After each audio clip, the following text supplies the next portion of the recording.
GH5 has a new variable frame rate mode that can get you incredibly slow-mos at up to 180 frames per second. Why don't we walk you through how to set up the camera so you're ready to shoot in VFR mode, and then some tips on how to set your exposure. So step one, we want to go into the camera's menu. Once in the camera's menu, we first need to go to the second tab under Record Quality. Once here, you're looking for a frame rate that has a symbol that says VFR. So you'll see right here it doesn't say VFR at all, which means this mode does not have VFR available.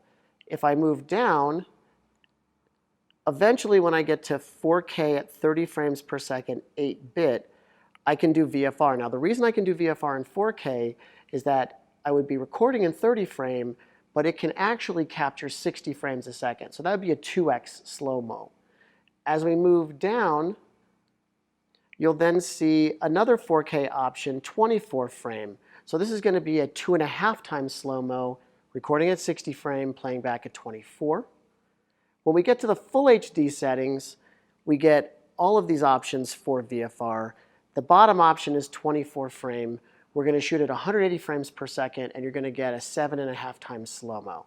So we've got that portion set up. The next step is we need to go to the top tab. From here, you'll see on page 1 of 2, it says variable frame rate. Select variable frame rate and hit set. Now, if you go all the way to the left, you could shoot 2 frames a second, and this would be a quick and dirty time-lapse option if you wanted to use that, all the way up to 180 frames per second. So we've got the camera set. The drawback here is that if I were to hit record really quick, and then if I were to pause it, you'll see it just got very dark. That's because we're shooting at 180 frames per second. I'm using a 180-degree shutter angle, so the camera is getting very dark. We have to correct our exposure before we shoot. So I've already tested this, and we've determined that if I take this to ISO 1000,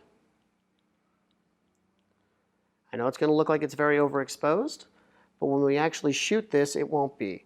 Now the last thing to remember is that the camera's not going to autofocus, so you need to set your focus manually when you're in VFR mode. And Emily, if you want to get ready, and go ahead. So we've just captured a few seconds of her slow-mo. And if we hit playback, you can see our exposure is correct. And you can see that this is an incredibly slow-mo. Panasonic.